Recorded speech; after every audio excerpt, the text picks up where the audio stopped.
Good morning, afternoon, or evening, everyone. My name is Elivaras, and welcome back to Guild Wars 2. In this video, we're going to be taking an in-depth look on how to play Chronomancer tank/support in raids. So the way this is going to work is we're going to go into gear and weapons and runes and stuff first. Then we're going to go into traits and trait combinations, and afterwards we're going to go into the basics of the rotation. So the first thing to note is that essentially your goal as a support Chronomancer is to provide as much boon up time as possible to your whole group or sub-squad. The way to do that is to ensure that your boon duration is as high as possible for when you pump out those boons. It has a cap at 100%, so your goal is to get to 66%. So why 66, you might ask? Well, the answer is because you can get a superior sigil of concentration, which will give you 33% extra boon duration upon weapon swap, which means as long as you spam your boon abilities after a weapon swap, you'll have 100% boon duration, and so you don't need to run like a full commander set in order to get enough boon duration. Basically, most Chronomancer supports, unless you're tanking, you might run something tankier like Minstrel's gear. But otherwise, what you'll be running is typically a Berserker and Commander mix. So your goal is to get it such that with the effects of food, you can see here I'm not under the effects of food, but with the effects of food, you should be at about 66%, and your sigil will cover the rest. So you can see I'm in a mix of Commanders and Berserker gear. So before you start kidding yourself out in Commanders and Berserkers and trying to get to 66%, I recommend going to a website such as Guild Wars 2 Skills. This website is essentially a build editor, and it allows you to put together builds including runes, including traits, including armor, weapons, all the stat types possible. And as such, you can make absolute sure that you're going to be investing in the right pieces of equipment and you don't accidentally over-invest. For example, you buy too many or you craft too many Ascended Commander's gear, and then you're kind of in the hole in terms of money.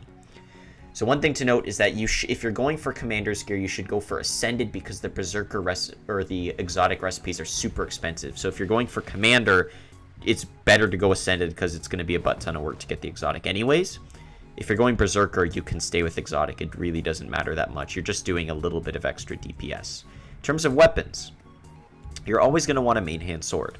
Why? So that you always get the application of the superior sigil of concentration. Remember that it applies on weapon swap. So if we always have our main hand sword with that sigil, every time we swap, which only swaps our offhand weapon, our main hand sword sigil is being procced. It does have an internal cooldown of 9 seconds though, so that's something to be aware of. So, our offhand weapons. The shield is the most important. You're always going to want a shield in your offhand because Tides of Time for all of that extra alacrity, and the blocks if you're tanking is super nice. It also gives protection, so that's nice as well. Now, the other weapon, in this case I'm running sword. You can run sword, you can run focus, sometimes even run pistol. The reason I run sword over, like, say, focus is because in fights where I don't need to actually use the focus for pulling, I can get the extra block from Illusionary Riposte, or however we want to pronounce that. It's probably completely butchered it, but and then Phantasmal Swordsman also gives might. Additionally, a Phantasmal Swordsman turns into clones faster than, let's say, a Warden, or Illusionary Warden, which you spawn with the focus. So this allows you to get more clones up quicker for the purpose of your shatters. But in any case, there's not a huge difference either way, and you can basically run what your preference is in terms of your second offhand weapon. I just like the sword the best. So, yeah, that's going to cover it for builds. Remember, you want to go onto a website like Guild Wars 2 Skills. You want to plan out exactly what pieces you need to get in order to get your 66% boon duration with food. The biggest part of that is to make sure you have your runes of leadership. You can get these through World v World. You can get them through the Currency and Dragon Stand. But the runes of leadership will give you 30% boon duration on their own. So that's the most important thing. And then you want to make sure you fill in Commanders until you get to about here, where the rest can be covered by food, and then you just run Berserkers everything. But make sure you plan it out ahead of time. Don't just start crafting Commander's gear and then realize, uh-oh, I crafted too much, and then, or you crafted the wrong pieces or stuff like that. So definitely plan it out beforehand. So that's going to be the main gear.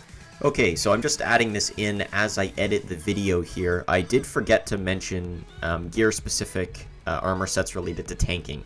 So normally, as I was saying just earlier in the video, you're generally going to want a Berserker and Commander set to get you up to about 66% duration under the effects of food. You can see I'm not under the effects of food.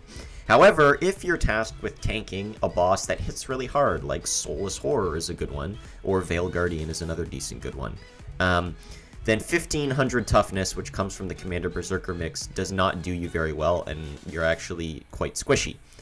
So there's one set that is typically run instead of the Commander's Berserker, in this case, if you want more toughness, while still keeping a lot of boon duration, and that's going to be the Minstrel's stats that you can give it. You see it gives toughness, vitality, healing power, concentration. So it makes you tankier, it makes you have more health, it means you heal more, and you've got your boon duration as well. So you'd kit this out, swap this out for a full toughness set. You can see that I'm doing here. Additionally, I've also got a set of toughness, or of Minstrel's trinkets. So you can see here that I bumped my toughness up to 2100 from 1500, which means I'm way tankier. Additionally, you wouldn't use your Runes of Leadership, you'd actually use Runes of Durability, which you can get in Tarir in the Auric Basin. And these will give you a lot of toughness while not sacrificing too much boon duration.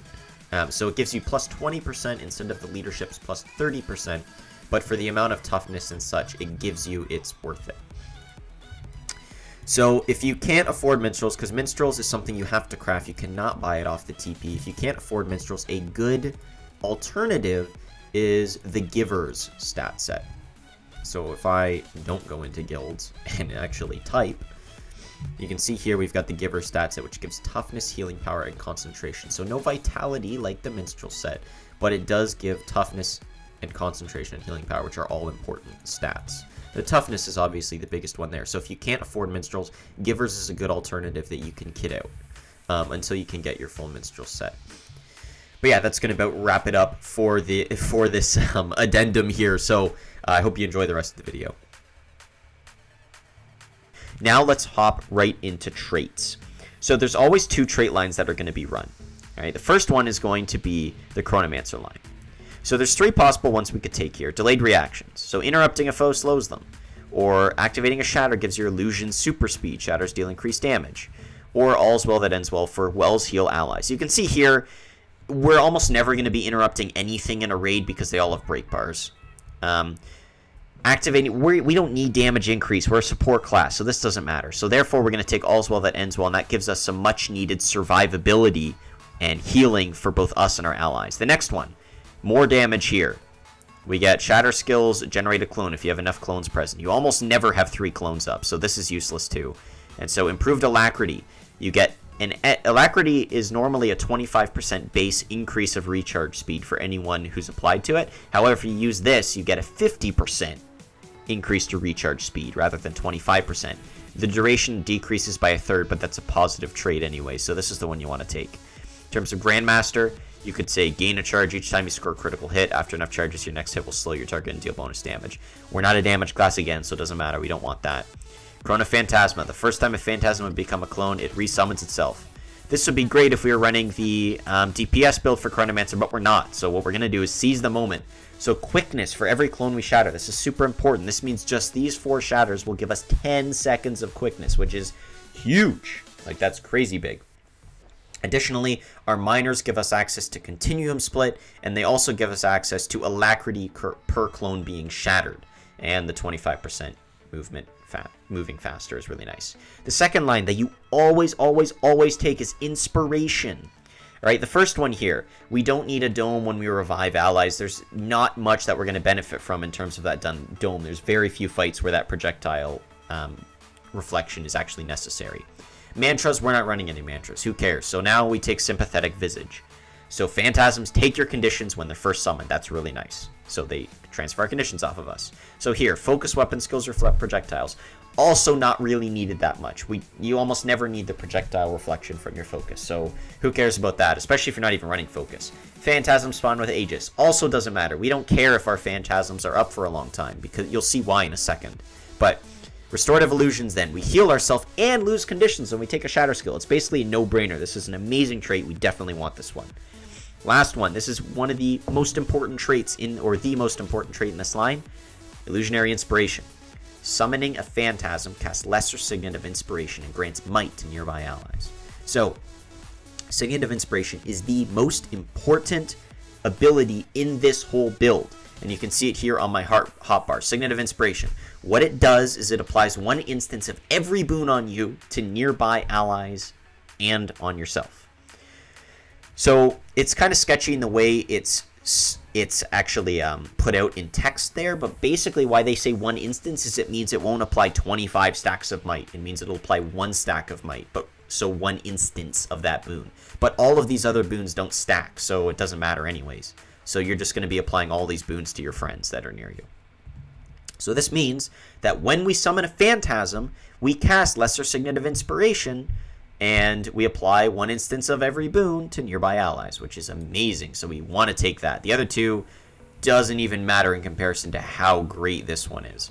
And the last line is up in the air, and this is where creativity can come in, or whatever you like here. So first one is Illusions.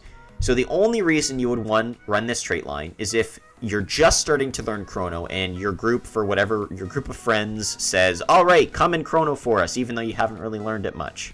The only thing here is that you can get Phantasmal Haste, so you gain more quickness when you spawn a Phantasm. So this provides you a sort of safety net in terms of quickness generation. So the only reason you would ever run this line is to have a safety net on quickness generation. But as soon as you've learned like the rotation even decently and you've got your boon uptime to like 100% or whatever, like you should never have to worry about quickness generation. So you should almost never take this line. I would not take it while you're training either, unless you're thrust into a raid without learning much about Chrono. But otherwise, just don't take this line. Duelist line. This is if you're finding your boons are mostly covered. Let's say you have a healing renegade that's providing enough alacrity for the group, and one other Chrono that's running Time Warp to provide enough quickness for the group. So that way you can focus more on DPS. So this is where the dueling line comes in. It's a heavy DPS line. So Phantasms have Fury. The other one, we don't need Stealth when we get to 50% health threshold. It's not going to matter. Duelist Discipline, we're not running a pistol, and if we were, we're not running a Condi build either, so that wouldn't matter. Second line here, Fencer's Finesse. This is the one you take here because we don't need Reflecting Projectiles. We also don't need Blinding because that's not going to do anything to a raid boss. But Fencer's Finesse, stacking Ferocity. We're always wielding a sword, so we just gain more Ferocity, more critical hit chance, more critical hits, more damage. The last one here, you probably take Superiority Complex for more damage upon critical hits, and you get a chance to do more critical hits. Interrupting a foe inflicts blind doesn't matter because they're not going to get interrupted because they're a raid boss with a CC bar. And Deceptive Evasion, create a clone of your current position when you dodge. I mean, that's decent. You could take that, but honestly, this damage increase would be better if you were going for more damage anyways. So now comes into the two main contenders for what Chronos typically run. The first one is Domination. Alright, this is a mix of extra survivability along with more damage. So the first one, inflict stun whenever you daze. Doesn't matter. It's a raid boss with a CC bar. So that, I mean, it does a little bit of extra CC, but I don't care about it that much. Rending Shatter. We don't need vulnerability on hit. All of our other party members, especially Weaver, should be playing more than enough vulnerability. So Empowered Illusions. Deal more damage. That's what we take there. Second line here, this is a no-brainer, but basically, Signets gain reduced recharge, and activating one grants you distortion and removes conditions. Blurred Inscriptions, 100%. This is why you would take it. We have two Signets. We want their recharge times reduced.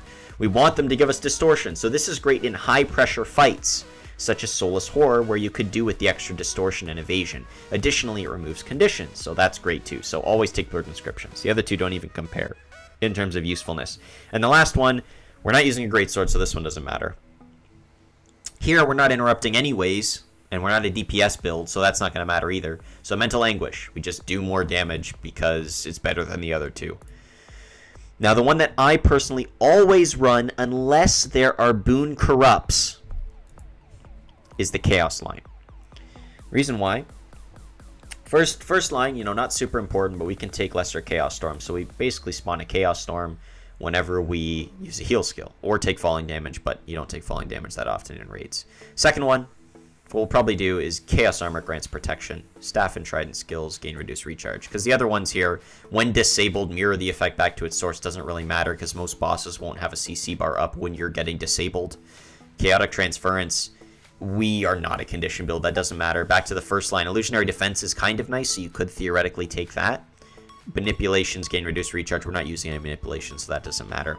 Now, this one, though, becomes pretty useless if you don't take Descent into Madness, because this means Chaos Armor grants protection. Well, the only way you're getting Chaos Armor is if you use a Lesser Chaos Storm and then use like a leap finisher through it, through your Illusionary Leap. Otherwise, you have no source of Chaos Storm, so this second one doesn't matter anyways, because it's only Staff that would allow you to have another port through it.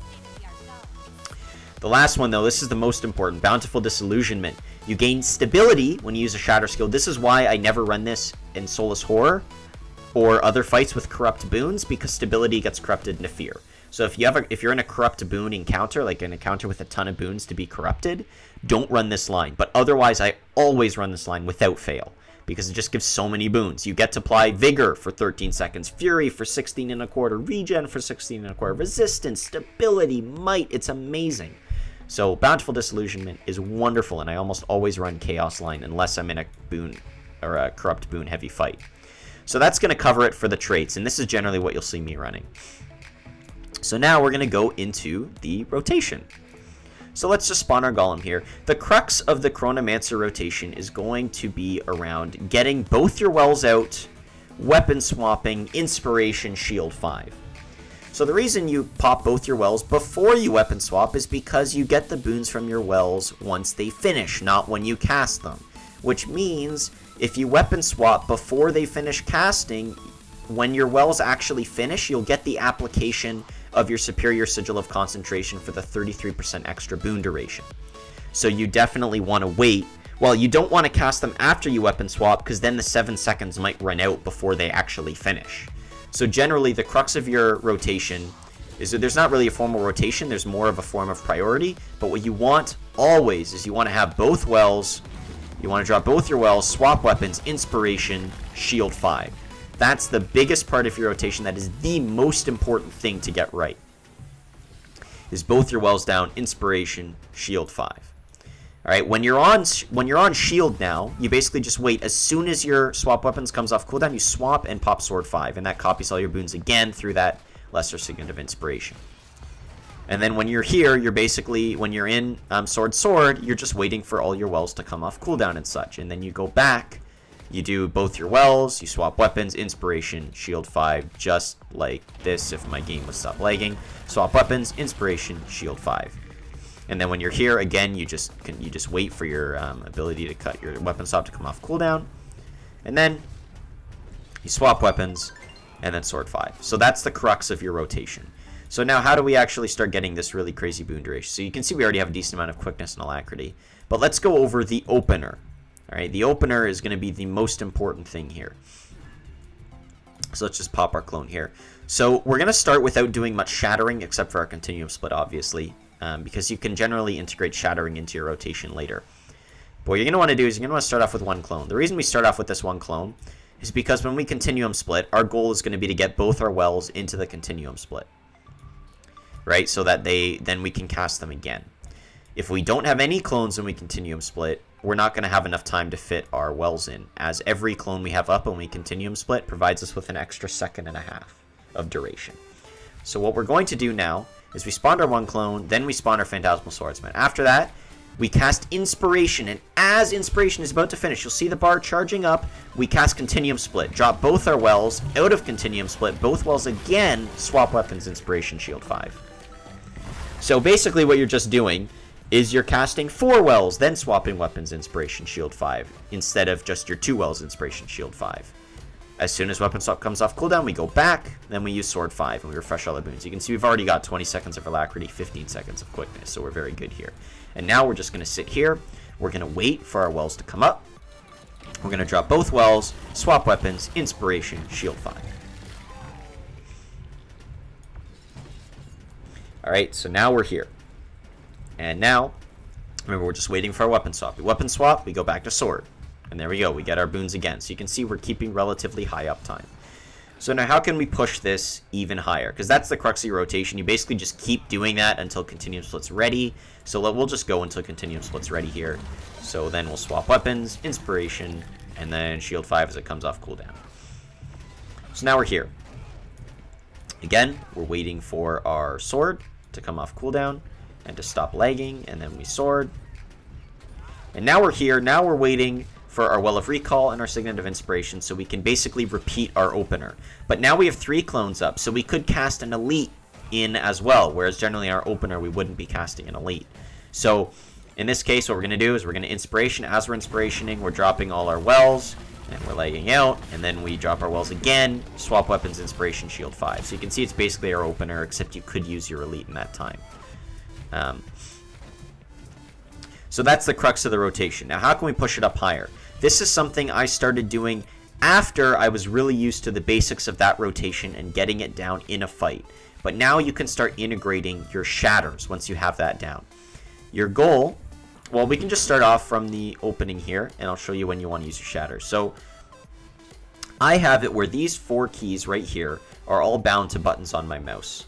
Right, these ones then are on my keyboard, obviously, so I can pop them both at the same time. These ones, these don't have a cast animation, so you can cast them at the same time as your Wells.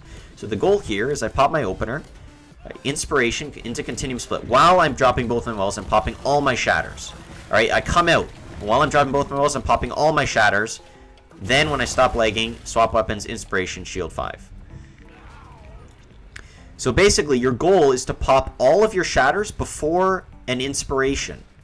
An inspiration here. So what I'm going to do now, before I weapon swap, or actually I guess after I weapon swap, really, it doesn't really matter, but I can weapon swap, shatter, then use my Sword 5 Phantasm. Because remember, when the Phantasm spawns, because of our illusionary inspiration, it pops in Signet of Inspiration again. So we want to make sure we have those boons on us for when we cast Signet of Inspiration.